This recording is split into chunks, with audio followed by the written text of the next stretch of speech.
નમસ્તે વિદ્યાર્થી મિત્રો, ધોરણ 3 વિષય ગણિત પ્રકરણ 4 લાંબુ અને ટૂંકું. આજે આપણે સ્વપોથીની અંદર દાખલા નંબર 10 નકશાના આધારે પ્રશ્નોના જવાબ લખતા શીખીશું. તો અહીંયા તમને એક નકશો બતાવવામાં આવ્યો છે. પહેલાં આપણે નકશાની સમજૂતી લઈ લઈએ. તો આ સૌપ્રથમ અહીંયા આગ્રાનું રેલવે સ્ટેશન બતાવવામાં આવ્યું છે. ત્યાંથી આપણે આગળ જઈશું તો અહીંયા તાજમહેલ છે. તાજમહેલની બાજુમાં જ આ યમુના નદી દેખાય છે અને આ છે તાજનું જંગલ. હવે અહીંયા તાજમહેલથી આગળ જઈએ તો આગ્રાનો કિલ્લો આવે છે અને આગ્રાના કિલ્લાથી અહીંયા ડાબી સાઈડે જઈશું તો અહીંયા ફતેપુર સિકરી છે અને આ રેલ માર્ગે આપણે આગળ વધીશું તો અહીંયા આવે છે બાબરનું જંગલ. તો આ સ્થળોના આધારે આપણે આ જે નીચેના પ્રશ્નો આપ્યા છે તેના જવાબ લખવાના છે. અહીંયા સૌ પ્રથમ પ્રશ્ન છે કે આગ્રા રેલવે સ્ટેશનથી વધારે દૂર શું છે, તાજમહેલ કે ફતેપુર સિકરી? તો આગ્રા રેલવે સ્ટેશનથી વધારે દૂર શું છે, આ તાજમહેલ છે કે આ ફતેપુર સિકરી છે? તો જુઓ, આગ્રા રેલવે સ્ટેશનથી તાજમહેલ ફક્ત 5 કિલોમીટર જ દૂર છે, જ્યારે ફતેપુર સિકરી તો આગ્રાથી તાજમહેલ જઈશું, તાજમહેલથી રેલવે સ્ટેશનથી તાજમહેલ જઈશું, ત્યાંથી આગ્રા કિલ્લો જઈશું અને ત્યાંથી આપણે ફતેપુર સિકરી જઈશું. તો એ વધારે દૂર છે, જ્યારે તાજમહેલ એ નજીક છે. તો આગ્રા રેલવે સ્ટેશનથી દૂર શું છે, ફતેપુર સિકરી. તાજમહેલ તો નજીક છે, ફક્ત 5 જ કિલોમીટર થાય છે. તો અહીંયા જવાબમાં આપણે ફતેપુર સિકરી લખીશું. અત્યારે હું જવાબમાં નીચે લાઈન દોરું છું, તમારે ખાલી જગ્યાની અંદર એ જવાબ લખવાનો રહેશે. તો અહીંયા ફતેપુર સિકરી આવશે. બીજો પ્રશ્ન છે કે રેલવે લાઇનથી વધારે નજીક શું છે? આ રેલવેની લાઈન છે, તેનાથી વધારે નજીક શું છે, બાબરનું જંગલ કે તાજમહેલ? આ બાબરનું જંગલ છે અને આ તાજમહેલ છે. તો આ રેલવે લાઇનથી નજીક તમને વધારે શું દેખાય છે, બાબરનું જંગલ દેખાય છે કે આ તાજમહેલ દેખાય છે? તો રેલવે લાઇનથી નજીક આપણને આ તાજમહેલ પહેલો આવશે અને બાબરનું જંગલ પછી આવશે. તો વધારે નજીક શું છે, તાજમહેલ છે, એટલે આપણે અહીંયા તાજમહેલ નીચે લાઈન કરીશું. પ્રશ્ન નંબર 3 છે બાબરપુર જંગલથી વધારે દૂર શું છે? બાબરપુરનું આ જંગલ છે અને તેનાથી વધારે દૂર શું છે, ફતેપુર સિકરી કે આગ્રાનો કિલ્લો? તો આ બાબરના જંગલથી અહીંયા આગ્રાનો કિલ્લો છે અને આ ફતેપુર સિકરી છે. તો દૂર વધારે શું છે, તો બાબરના જંગલથી આપણે નીકળીશું તો અહીંયા આગ્રાનો કિલ્લો નજીક આવે છે, જ્યારે ફતેપુર સિકરી અહીંયા દૂર છે, એ 40 કિલોમીટર દૂર છે. તો વધારે દૂર શું છે, આ બાબરના જંગલથી ફતેપુર સિકરી. તો આપણે અહીંયા ફતેપુર સિકરી નીચે લાઈન કરીશું. હવે યમુના નદીથી વધારે નજીક શું છે, તાજમહેલ કે આગ્રાનું રેલવે સ્ટેશન? તો અહીંયા જુઓ, આ યમુના નદી છે. તો યમુના નદીથી વધારે શું પૂછ્યું છે, યમુના નદીથી વધારે નજીક શું છે? તો નજીક આ તાજમહેલ છે કે આગ્રાનું રેલવે સ્ટેશન છે? તો આપણને દેખાય છે ચોખ્ખું જ કે યમુના નદીથી તાજમહેલ નજીક છે, જ્યારે આ રેલવે સ્ટેશન દૂર છે. તો આપણે નજીક શું છે, તાજમહેલ છે. તો તાજમહેલ નીચે આપણે લાઈન કરીશું. હવે રેલવે લાઇનથી વધારે દૂર શું છે? આ રેલવેની લાઈન છે, એનાથી વધારે દૂર શું છે? તો રેલવે લાઇનથી વધારે દૂર આગ્રાનો કિલ્લો છે કે તાજમહેલ છે?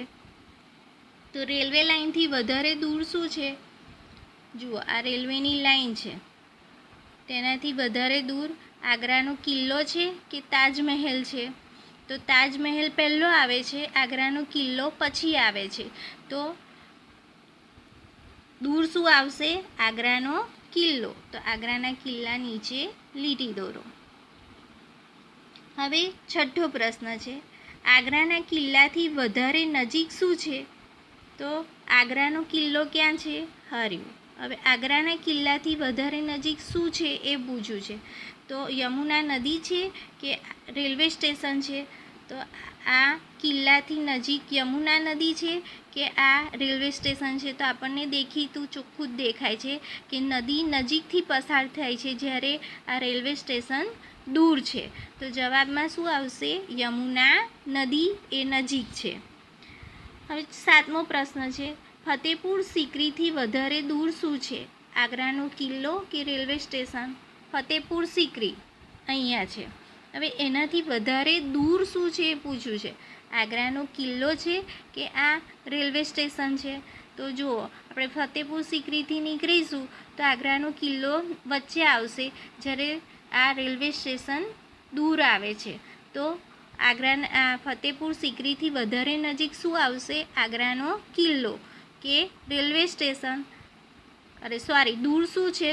તો રેલવે સ્ટેશન દૂર છે, કારણ કે અહીંયા ફતેપુર સિકરીથી નીકળે તો અહીંયા આગ્રાના કિલ્લાએ જવું પડે, ત્યાંથી તાજમહેલ આવવું પડે ને ત્યાંથી પછી આગ્રાના રેલવે સ્ટેશને આવવું પડે.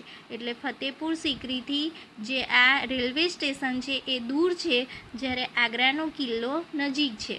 તો જે દૂર હોય તે લખવાનું છે, એટલે આપણે આગ્રાના રેલવે સ્ટેશન નીચે લાઈન દોરીશું. ત્યાર પછી છે, તાજના જંગલથી વધારે નજીક શું છે? તો તાજનું જંગલ ક્યાં છે? અહીંયા તાજનું જંગલ છે. તો તેનાથી વધારે નજીક શું છે? યમુના નદી છે કે બાબરનું જંગલ? આ યમુના નદી છે અને આ બાબરનું જંગલ છે. તો આ તાજના જંગલથી વધારે નજીક શું છે? યમુના નદી છે કે બાબરનું જંગલ છે? તો આપણને દેખાય છે કે તાજના જંગલથી યમુના નદી પહેલી આવે છે, બાબરનું જંગલ પછી આવે છે. તો નજીક શું આવશે? યમુના નદી. તો આપણે અહીંયા યમુના નદી નીચે લાઈન કરી. તો વિદ્યાર્થી મિત્રો, તમને પણ આવી રીતે નકશાના આધારે સ્થળને ખોરવાના અને તેની ચોક્કસ બે સ્થળ વચ્ચેનું અંતર કેટલું છે એ આપણને નકશાના આધારે તરત જ સમજાઈ જાય છે. અને તમે પણ નકશાના આધારે એક જગ્યાએથી બીજી જગ્યાએ સરળતાથી પહોંચી શકો છો. હવે આપણે અહીંયા એક બીજો નકશો જોઈશું. આ નકશો એક ગામનો છે. તો પહેલાં નકશાની સમજૂતી મેળવી લઈશું. તો આ તમને એક ગામ દેખાય છે, પછી આ છે તે ગામનું તળાવ, આ છે કૂવો, આ છે મંદિર, આ ટેકરી છે અને આ તંબુ છે. તો આ ગામના નકશાને આધારે આપણે આ નીચેના પ્રશ્નોના જવાબ લખવાના છે. તો પ્રથમ પ્રશ્નમાં પૂછ્યું છે કે તંબુથી ગામ સુધીનું અંતર કેટલું છે? તો અહીંયા જુઓ, આ રહ્યો તંબુ. આ તંબુથી આ ગામ સુધીનું અંતર કેટલું છે? તો દરેકની વચ્ચે અંતર લખ્યું છે. તો આપણે આ તંબુથી ગામ સુધીનું અંતર કેટલું છે? 400 મીટર. કે તંબુથી ગામ સુધી આપણે આવીશું તો કેટલા મીટર થશે? 400 મીટર. તો અહીંયા જવાબમાં આપણે પહેલા પ્રશ્નમાં લખીશું કે તંબુથી ગામ સુધીનું અંતર 400 મીટર થશે. બીજો પ્રશ્ન છે, ગામથી મંદિર સુધીનું અંતર કેટલું થશે? અહીંયા જુઓ, આ છે ગામ. હવે ગામથી મંદિર સુધીનું અંતર, અહીંયા મંદિર છે. તો પહેલાં આપણે ગામથી નીકળીએ, તો ગામથી નીકળીશું તો અહીંયા વચ્ચે શું આવે છે? કૂવો. તો ગામથી કૂવા સુધીનું અંતર કેટલું છે? 150. તો આપણે પહેલાં અહીંયા લખીશું 150 વત્તા કૂવાથી મંદિરે જઈશું તો તેનું અંતર કેટલું અહીંયા બતાવ્યું છે? 450. તો અહીંયા લખો 450. તો આ બંનેને ભેગા કરી દઈશું આપણે.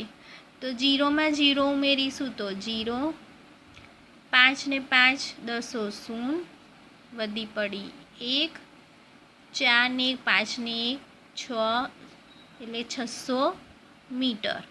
તો અહીંયા ગામથી મંદિર સુધી જવા માટે કેટલું અંતર થાય છે? 600 મીટર. ગામથી મંદિરે જઈએ તો વચ્ચે કૂવો આવે છે તો એનું અંતર છે 150 ને ત્યાંથી મંદિરે જઈશું તો એનું અંતર છે 450. એટલે ગામથી મંદિર સુધી જવા માટે આપણે કેટલું અંતર કાપવું પડશે? 600 મીટરનું અંતર કાપવું પડશે. હવે આગળનો પ્રશ્ન છે, ટેકરીથી કૂવા સુધીનું અંતર કેટલું છે? તો આ છે ટેકરી. હવે ટેકરીથી અહીંયા કૂવા સુધીનું અંતર આપણે જોવાનું છે. તો ટેકરીથી કૂવા સુધી આવીશું તો વચ્ચે આવે છે તંબુ, ગામ અને પછી કૂવો આવે છે. તો ટેકરીથી તંબુ સુધીનું અંતર કેટલું છે? તો 300 મીટર છે. તો આપણે અહીંયા લખીશું 300 વત્તા તંબુથી ગામ વચ્ચેનું અંતર કેટલું છે? 400. તો અહીંયા લખીશું 400 વત્તા ગામથી કૂવા સુધીનું અંતર કેટલું છે? 150. હવે આ બધા અંતરનો સરવાળો કરીશું. 0 0 0 તો આપણે અહીંયા મૂકીશું 0. 5માં 0 ઉમેરીએ તો 0, એમાં 0 ઉમેરીએ તો 0 એટલે રહેશે 5ના 5. હવે 1માં 4 ઉમેરીશું તો 5 અને 5માં 3 ઉમેરીએ તો 5 પછી 6 7 અને 8. તો કેટલું થયું? 850 મીટર.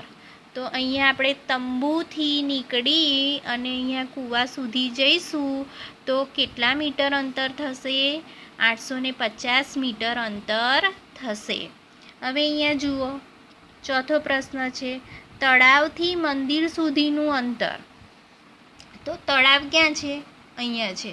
તો આ તળાવથી અહીંયા મંદિર જવાનું છે. તો તળાવથી મંદિર જતાં વચ્ચે શું આવે છે? કૂવો. તો તળાવથી કૂવા સુધીનું અંતર કેટલું છે? 250. તો અહીંયા આપણે લખીશું 250 વત્તા કૂવાથી મંદિરનું અંતર કેટલું છે? 450 અને આ બેનો સરવાળો કરીશું. તો 0માં 0 ઉમેરીએ તો 0, 5 ને 5 10 એટલે 10નો 0 અહીં મૂકવાનો, 1 એ અહીંયા 100ની ઉપર મૂકો. 4માં 2 ઉમેરીએ તો 4 પછી 5 અને 6 અને આ વધી ઉમેરીશું એટલે 700 મીટર.